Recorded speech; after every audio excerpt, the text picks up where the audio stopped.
Welcome to another episode of CMA Raw and Uncut. Proceeding from the previous episode of the Ideon Audio Absolute DAC, we have something very special today to continue that trend. This is the Lampizator Horizon360.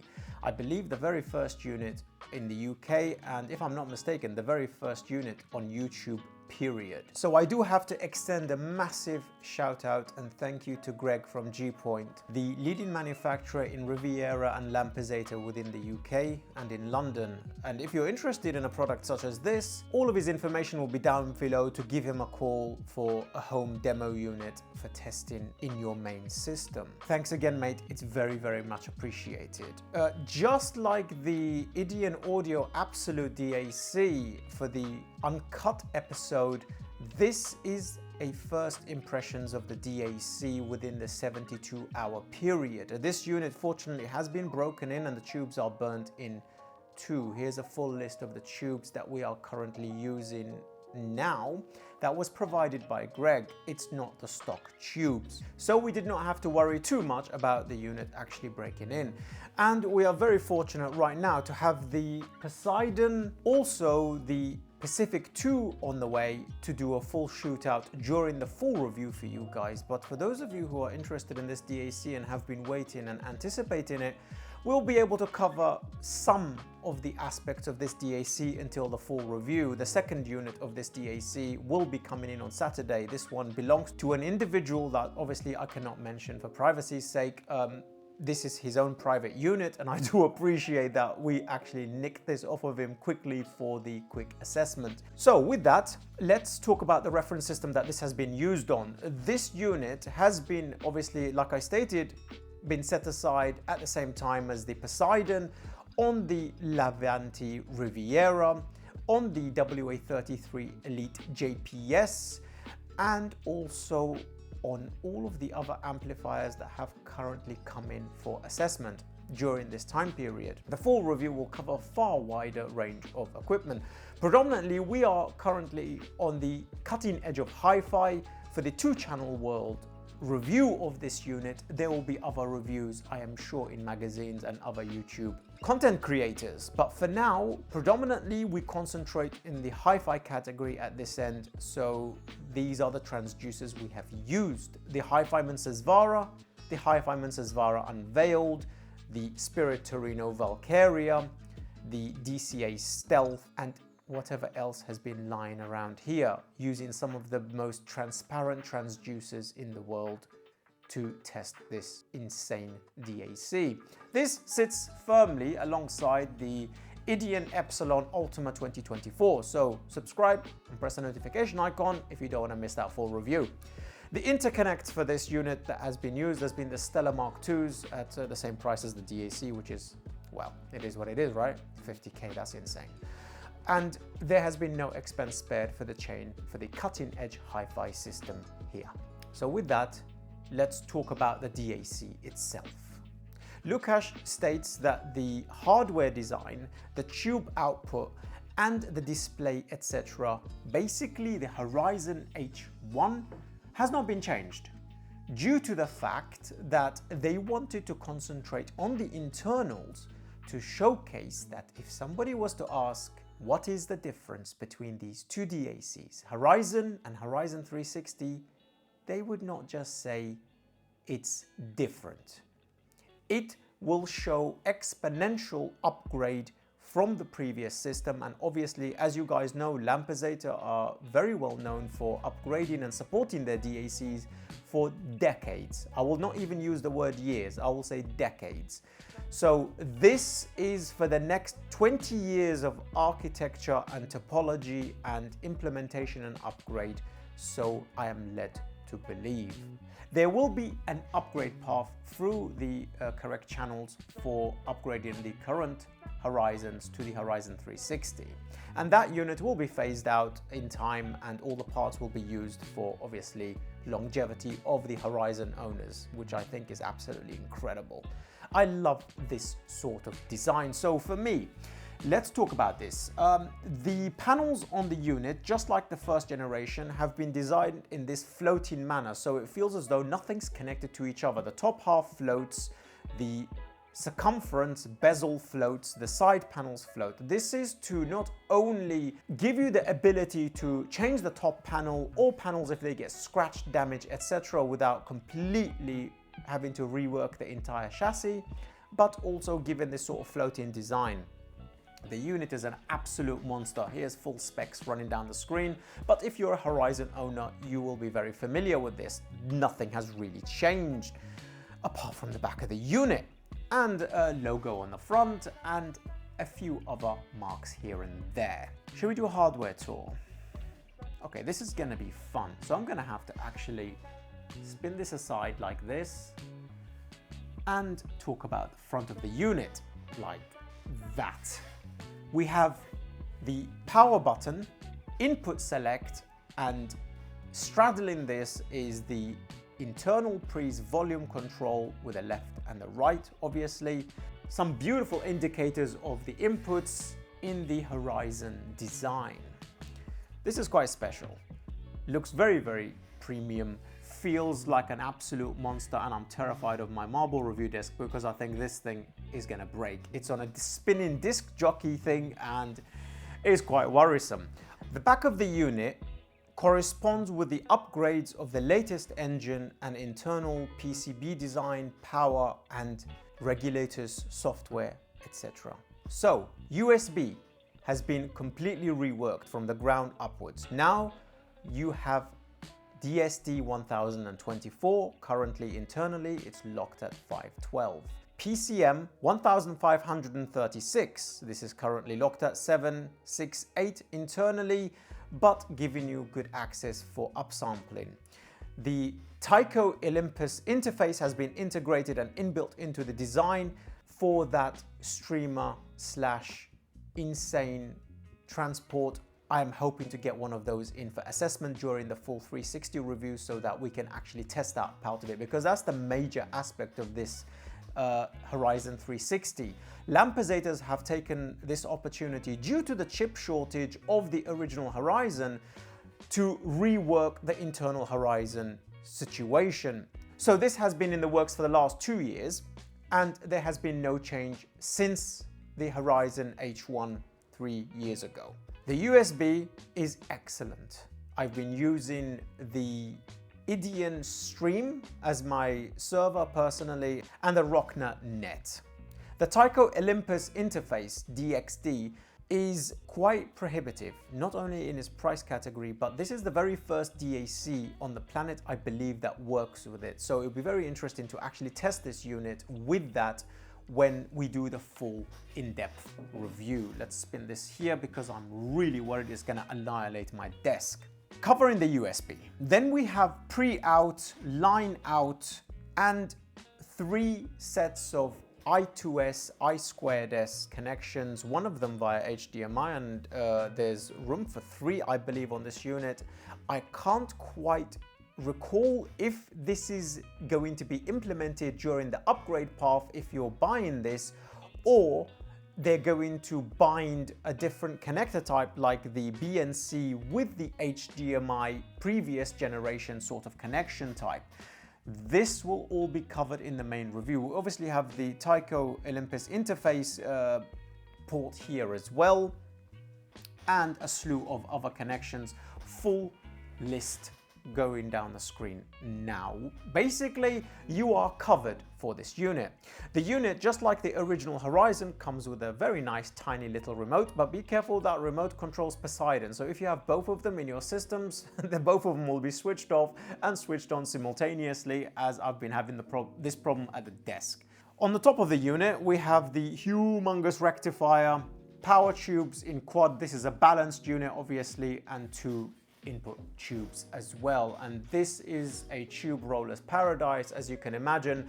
These stock tubes are always great, not bad, but they are by no means what this DAC honestly deserves. You need to tube roll until you find the perfect tube with your system and expect to be spending north of 10K on this.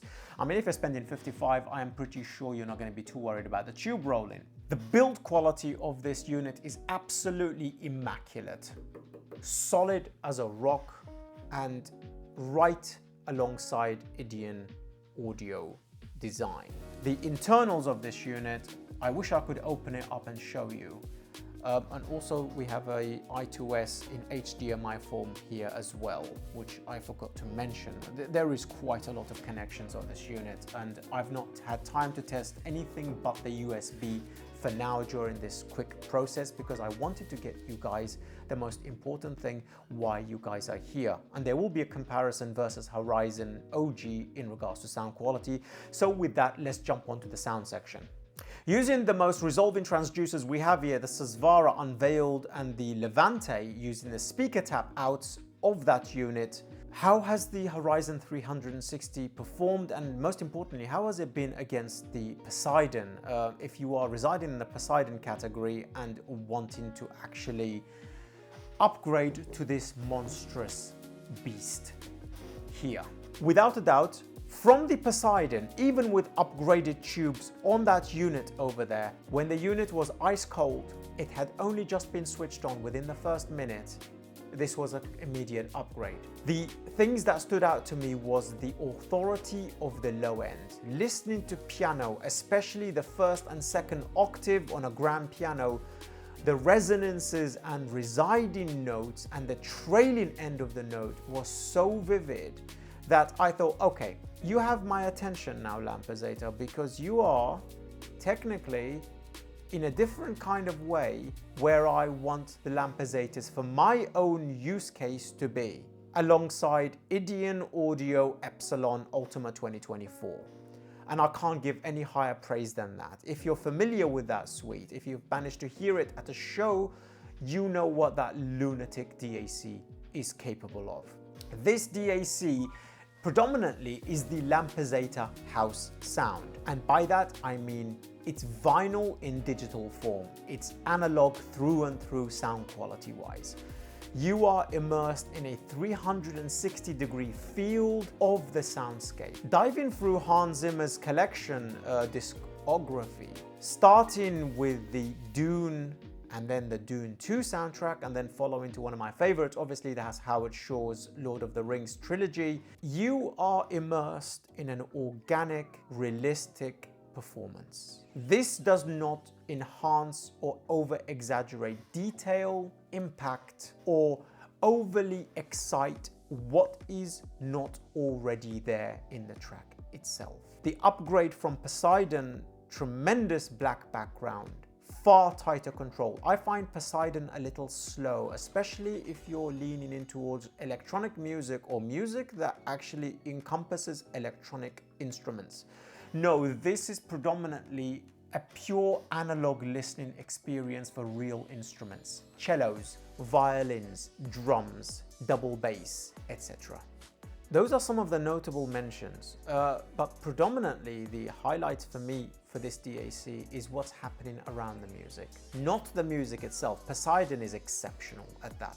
The speed, the transients, the detail retrieval without it being in your face, but being part of the instrument is the biggest highlight of this DAC.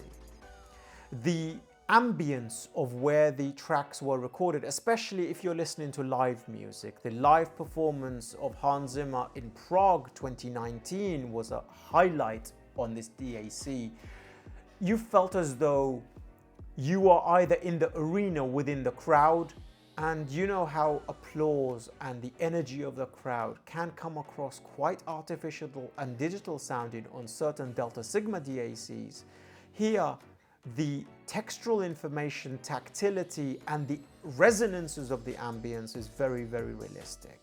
Listening to opera on this, listening to a choir selection, listening to vocals that are combined together, male and female, in an operatic performance, makes you feel as though you are watching a live performance in the control room, and depending on how your transducers are performing, you are either monitoring the live performance or you are encompassed within the live performance itself. Leading edge of attack and transience was really, really good on this DAC. I'd say it's as good as Ideon EPSILON, but it's the other end of the spectrum where Ideon EPSILON is so authoritative, so detail focused and so aggressive with it, and yet natural. This is more tonally a bit like the real world.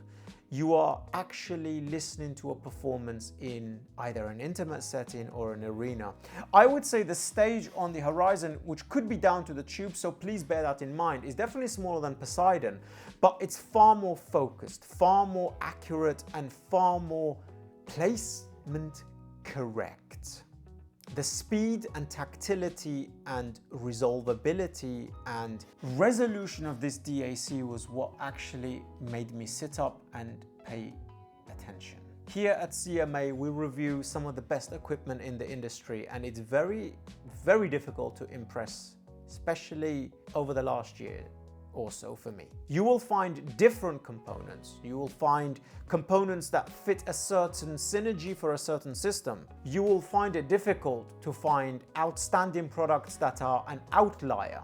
And I think Horizon 360 and the Ultima, the EPSILON, for me this year has been the two of the most standout performers. In the amp side, most likely Riviera Levante.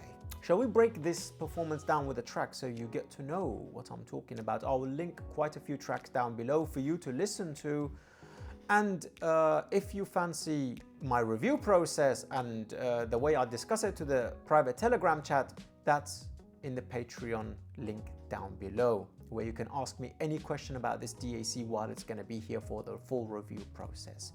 This is just a taster. This is just 72 hours of first listening. And within that 72 hours, I have found I'm already focused on it and it's worth my time. I love the Poseidon, but for me, this is where Lampizator truly shines. It'll be interesting to put it up against Lampizator, Poseidon, Horizon, Pacific 2 in a full shootout. That video will be coming shortly as well. And if you have any questions, please put it down below so I can actually respond to it in the full review.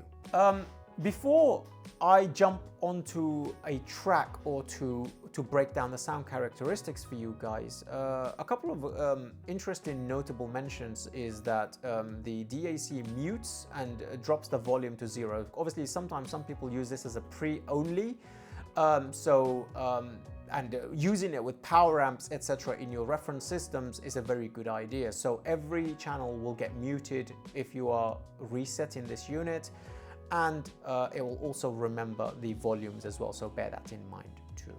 I'm going to take, first of all, a vocal track, one of my favorite artists that has come in up and is like a fine wine, just getting better and better with time, Billie Eilish. Lovely. Or the James Bond track she released. These are two of my favorite tracks that I have tested with the HE1 Orpheus, with the Aperio and all the other reference systems, Shangri-La Senior, etc. And I am very, very fortunate to say that the DAC has the ability not to only to expand out, but to bring those vocals close to you so you feel as though you're mouth kissing Billie, genuinely, like she's so close to you. You can almost see the expression on her face. She's organic. There is no such thing as treble, mids, and sub-bass and bass on this DAC. It's an analog presentation of the real sound, and I think it's only in the lower categories we focus on frequency response so much. In the music world and for music artists and musicians, they concentrate on upper octaves, lower octaves, on the type of sound they're trying to make. They're not trying to correct a freaking frequency response. You're not gonna be getting that kind of analysis here for this DAC because it goes beyond that. It is a very accurate DAC. Noise floor is exceptional in this unit. Black background, obviously. The textural information in her voice, the articulation and timbral information from the lower octaves to the mid octaves to the upper octaves, and the emotional aspects of her voice come through with beautiful engageability. The DAC is rounded, it's more of a laid-back sound characteristics. It's designed to not fatigue. It's designed to make you fall into the song. Going from intimate tracks like that, like Lovely, with those beautiful pianos and tones, to something authoritative like Hans Zimmer's Pirates of the Caribbean Live, an orchestra of 50 instruments, a full choir, and a full arena to actually set it in, you find that pinpoint accuracy is here. Each individual instrument is not lost, and each individual instrument has its own sub-bass, mid-bass, mid, and treble without it impeaching the other instruments around it. A double bass will not affect the violin. A cello will not affect the Chinese drums. Not that these instruments sometimes reside in the same frequency band, but when you get harmonics colliding together in a discourse during a crescendo, if there is distortion and if there is digital distortion, these aspects will highlight in a discordant sound that does not work very well. I'm very fortunate to say that this does not have such issues. Even when mastering is not quite correct, the upper mid-range and lower treble in the most discordant aspect of the track have no issue resolving itself. The DAC has weight, tonal density, and impact and macro detail and micro detail in spades. It can be gentle when it needs to, when you're just listening to a single track, and it can be authoritative, weighty, extremely hefty. I would love to hear this on a pair of Wilsons, Kefs, Martin Logans, Bowers and Wilkins, etc. When we move out of this office, we will start the speaker process reviews for you guys. This has been a very short summary in regards to the Horizon 360, so if you have any questions, please put it down below. I'll address them on the fly and I will address them in the full review as well. And if you're interested in reviews such as these and first impressions, consider joining Patreon, where you get early access to reviews before anyone else. You get to join the private Telegram chat and you get to ask me questions on the fly. This Beast Mode DAC is thanks to Greg from gpoint. The Poseidon is thanks to Greg from gpoint. The Levante is thanks to Greg from gpoint. And if you'd like to demo any of these equipment in your own accommodation, all of his details will be down below for you to reach out to him and ask him. I've not been paid, signed anything, or told what to say. I don't hold with such things, and if I have a problem, I will tell you. As you know, equipment such as this, no matter how prohibitive, expensive, and high-end it may be, will rotate like a revolving door. Tomorrow there'll be something else. I have no attachment to these things. I don't care. I'll give you the most honest review I can, because I can. Peace.